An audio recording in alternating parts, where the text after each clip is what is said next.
जय श्री राम मित्रों, ऐतिहासिक एवं धार्मिक स्थलों की यात्रा में आपका स्वागत है हमारे इस चैनल पर।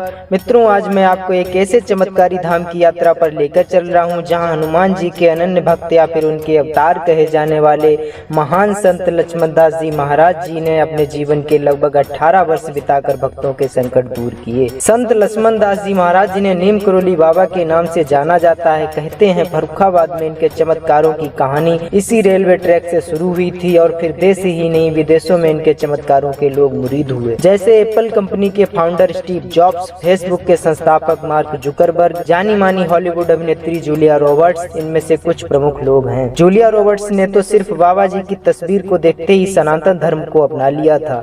आज की इस प्रमुख चर्चा में हम आपको बाबा जी के जीवन से जुड़ी संपूर्ण कहानी संक्षेप में बताएंगे और आपको बताएंगे कि अगर आप नीम करोली धाम आना चाहते हैं तब आपको सबसे अच्छा और सस्ता माध्यम क्या रहेगा। आप कैसे देश की किसी भी जगह से आकर बाबा जी के दर्शन कर सकते हैं और आशीर्वाद ले सकते हैं। फर्रुखाबाद में संत लक्ष्मण दास जी महाराज जी ने अपने जीवन के लगभग 18 वर्ष बिताकर लोगों के कष्टों को दूर किया। वो यहाँ 1912 में आए थे और ट्रेन वाले इंसिडेंट के बाद यहाँ के लोगों से इतना प्रभावित हुए कि उन्होंने यहाँ के लोगों के बीच रहने का मन बना लिया और कई सालों तक रहे। यहाँ उन्होंने हनुमान जी की प्रतिमा को अपने हाथों से बनाकर स्थापित किया और खुद एक गुफा में रहकर एक गुफा बनाकर साधना करते रहे। संत लक्ष्मण दास जी महाराज जी ने वैसे तो देश में कई स्थानों पर समय बिताया व कई चमत्कारी हनुमान जी के मंदिरों का निर्माण भी कराया। इनमें से सबसे ज्यादा प्रसिद्ध मंदिर नैनीताल में कैंची धाम है, जहाँ प्रतिरोज लाखों की संख्या में देश विदेश से भक्त आते हैं। तो चलिए सबसे पहले हम आपको उस कहानी से रूबरू कराते हैं जो फर्रुखाबाद जिले में स्थित एक नीम करोली धाम को महान बनाती है। बात बहुत पुरानी है। अपनी मस्ती में मस्त एक युवा योगी लक्ष्मण दास हाथ में चिमटा और कमंडल लिए फर्रुखाबाद से टूंडला जा रही ट्रेन के प्रथम श्रेणी के कोच में यात्रा कर रहे थे। गाड़ी कुछ दूर ही चली थी कि एक अंग्रेज टिकट निरीक्षक वहां आया। उसने कम कपड़े पहने लंबी लंबी जटाओं वाले साधु से टिकट मांगा। चूंकि बाबा जी के पास टिकट तो था नहीं, टिकट निरीक्षक ने आनन फानन में बाबा जी से उल्टा सीधा बोलते हुए गाड़ी से रुकवाकर नीचे उतार दिया। संत लक्ष्मण दास जी बाबा जो कि एक सिद्ध पुरुष थे, ट्रेन से उतरकर अपना चिमटा जमीन में गाड़ कर बैठ गए। अब बारी आई ट्रेन के दोबारा आगे बढ़ने की। टीसी ने इशारा किया ट्रेन चलने के लिए, तो फुल पावर देने के बाद भी ट्रेन आगे न बढ़ सकी। ये सब देखकर टीसी हैरान था और वहां बैठे लोग ये सब तमाशा देख रहे थे। काफी मशक्कत के बाद भी ट्रेन नहीं चली तो ट्रेन में दोबारा बैठने के लिए बाबा जी से लोगों ने विनती करी कि आप जो है इस ट्रेन में बैठ जाइए। बाबा जी ने बैठने के लिए एक शर्त रखी कि रेल विभाग इस स्थान पर एक रेलवे स्टेशन का निर्माण कराए और आगे से साधु संतों के साथ जो है इज्जत से पेश आए। आगे चलकर ऐसा ही हुआ। उस स्थान पर एक रेलवे स्टेशन बनाया गया जिसे लक्ष्मण दासपुरी के नाम से जाना जाता है। यहाँ पर कुछ किलोमीटर दूर नीम करोली स्टेशन भी है जो कि इस गांव के नाम से जाना जाता है, लेकिन लक्ष्मण दासपुरी स्टेशन से नीम करोली स्टेशन की दूरी लगभग 4 किलोमीटर है। हालांकि नीम करोली गांव जो है वो लक्ष्मण दासपुरी रेलवे स्टेशन से मात्र 300 मीटर की दूरी पर है। इस घटना के बाद बाबा जी को यहाँ के लोगों से बहुत स्नेह और प्यार मिला, जिससे उन्होंने अपनी जिंदगी के 18 वर्ष इसी जगह पर बिताए। यहाँ आज भी वो रहस्यमयी गुफा है जहाँ बाबा जी अपना ध्यान लगाया करते थे। यहाँ पर बाबा जी ने अपने हाथों से हनुमान जी की प्रतिमा को स्थापित किया। भक्तों का मानना है कि यह चमत्कारी प्रतिमा हर मनोकामना पूर्ण करती है। आप नीम करोली धाम फर्रुखाबाद देश के किसी भी जगह से पहुंच सकते हैं। यहाँ आने के लिए आपको सबसे पहले फर्रुखाबाद आना होगा। फर्रुखाबाद देश के लगभग हर शहर से रेल मार्ग से कनेक्ट है। आप यहाँ ट्रेन से पहुँच सकते हैं। उसके बाद आपको ऑटो लेकर यहाँ से लगभग 15 किलोमीटर दूर मोहम्मदाबाद पहुँचना होगा।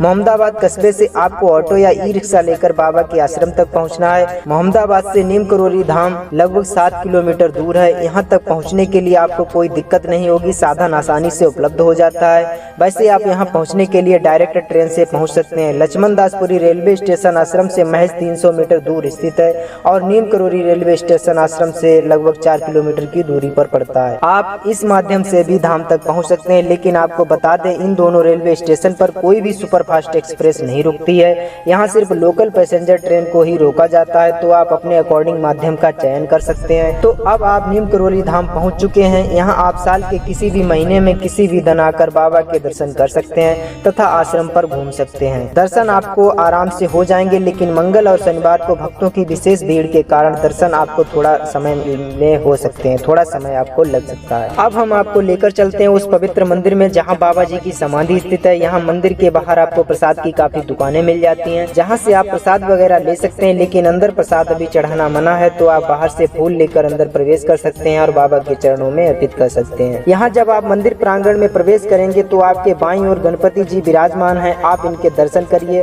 पुष्प अर्पित करते हुए आगे बढ़ेंगे तो सामने बीच में एक कुआं है जो कि कीपाकार आकार से ढका हुआ प्रतीत होता है। ये कुआं बाबा जी ने स्वयं बनवाया था। काफी भक्तगण इस कुएं का जल अपने घरों में ले जाते हैं। फिलहाल इसको अभी ढक दिया गया है। कुएं के बाईं ओर राम दरबार है। यहाँ हनुमान जी के सहित राम, लक्ष्मण, सीता सबके दर्शन आप एक साथ दर्शन कर सकते हैं। आगे बढ़ेंगे तो माता जी की भव्य मूर्ति आपकी नजरों को मोह लेती है। इसी तरह आगे बढ़ेंगे तब आपको हनुमान जी की उस प्रतिमा के दर्शन होंगे जिसे स्वयं बाबा जी ने अपने हाथों से स्थापित किया था। आप दर्शन करते हुए आगे बढ़ते हैं। क्रमानुसार भोले शंकर, राधे कृष्ण, माता सरस्वती के दर्शन करते हुए हवन कुंड के पास से गुजरते हुए जब आप मुख्य द्वार की ओर बढ़ते हैं तो आपके दाईं ओर लक्ष्मण दास जी महाराज का भव्य मंदिर बीचों बीच दिखाई पड़ता है। यह भव्य मंदिर मुख्य द्वार से ठीक सामने स्थित है। यहाँ महाराज जी की भव्य प्रतिमा आपका मन मोह लेगी। आप यहाँ महाराज जी के सामने हनुमान चालीसा का पाठ करते हुए उनसे मनोकामना मांग सकते हैं। महाराज जी एक चमत्कारी सिद्ध पुरुष थे जिन्होंने अपने जीवन में लाखों भक्तों की जिंदगी को बनाया। आज भी सच्चे मन से महाराज जी से मांगी हुई मनोकामना पूर्ण जरूर होती है। यहाँ इस मंदिर प्रांगण से नीचे की ओर एक गुफा जाती है। कहते हैं इस गुफा का मुख्य द्वार एक पास ही में बनी दूसरी गुफा के पास तक नीचे तक एक सुरंग के जरिए जाता है। तो यहीं पर महाराज जी ने 18 वर्षों तक साधना की। दोनों गुफाओं को एक दूसरे से कनेक्ट था, लेकिन अभी इन दोनों गुफाओं को जो है बंद कर दिया गया है। लक्ष्मण दास बाबा जी के जीवन के बारे में संक्षिप्त जानकारी। लक्ष्मण दास बाबा का जन्म 19वीं शताब्दी के शुरुआत में फिरोजाबाद जिले के अकबरपुर ग्राम में शर्मा यानी ब्राह्मण परिवार में हुआ था। इनके बचपन का नाम लक्ष्मी नारायण शर्मा था। इनका शुरुआती जीवन गृहस्थ में बीता। इनके 2 बेटे एवं 1 बेटी थी। बाद में इन्होंने घर छोड़कर संन्यास धारण कर लिया और हनुमान जी की तपस्या की। काफी समय इन्होंने गुजरात में एक आश्रम में बिताया। यहीं पर इनका नाम लक्ष्मी नारायण से बाबा लक्ष्मण दास हो गया। सिद्धि प्राप्ति के पश्चात बाबा लक्ष्मण दास जी ने देश के कई स्थानों को जो है भ्रमण किया और देश के कई स्थानों पर हनुमान जी के चमत्कारी मंदिरों का निर्माण कराया। वह इन स्थानों पर अपनी जिंदगी का कुछ न कुछ समय जरूर बिताया। लक्ष्मण दास जी बाबा के द्वारा बनवाए गए हनुमान जी के कुछ प्रमुख मंदिर दिल्ली, कानपुर, लखनऊ, मद्रास, वृंदावन, नैनीताल में स्थित हैं। कैंची धाम तो विश्व में प्रसिद्ध धाम है। स्टीव जॉब्स, मार्क जुकरबर्ग जैसी हस्तियों की किस्मत यहीं से बदली। बाबा जी ने अपने जीवन के अंतिम समय में इसी धाम में रहे व अनेकों भक्तों की पीड़ा दूर करते रहे। फर्रुखाबाद में बाबा जी ने अपने जीवन के 18 वर्ष बिताए। यहीं पर उन्होंने अपनी जटाओं का त्याग किया। बाबा जी जहाँ भी गए उन्हें अलग अलग नामों से पुकारा गया, जैसे तलैया बाबा, महाराज जी, चमत्कारी बाबा, लेकिन नीम करोरी बाबा जो कि यहीं धारण किया, इस नाम को विश्व विख्यात किया। अंत में वृंदावन में रामकृष्ण मिशन हॉस्पिटल में 10 सितंबर 1973 को अनंत चतुर्दशी के दिन नीम करोली बाबा ने अपने देह का त्याग किया। उनकी समाधि वृंदावन में बनाई गई। आज देश व विदेश के लाखों भक्त बाबा जी के इन प्रमुख स्थानों का भ्रमण करने व आशीर्वाद लेने आते हैं। लोगों का मानना है कि बाबा जी हनुमान जी का स्वरूप थे। वो एक चमत्कारी पुरुष थे जो कभी भी गायब होकर एक स्थान से दूसरे स्थान पर पहुंच जाते थे और अपने शरीर को पतला या मोटा क्षण भर में कर लेते थे। लोगों के मन की बात जान लेते थे। बाबा जी ने यहाँ नीम करोरी में बहुत समय बिताया व लोगों के संकट दूर किए। तो मित्रों, ये चर्चा आपको कैसी लगी हमें कमेंट के माध्यम से जरूर बताएं। अगर ये वीडियो आपको पसंद आया हो तो लाइक और शेयर करना मत भूलिएगा। आपको इस चैनल पर यात्राओं से जुड़ी महत्वपूर्ण जानकारी उपलब्ध होती रहती है, इसलिए चैनल सब्सक्राइब कर लीजिए। बहुत जल्द हम आपको लेकर चलेंगे बाबा नीम करोली महाराज की विश्व प्रसिद्ध धाम कैंची धाम की यात्रा पर। तो अभी आप इसी तरह दोस्तों मस्त रहिए, व्यस्त रहिए। जय श्री राम मित्रों, जय हो बाबा नीम करोली महाराज की।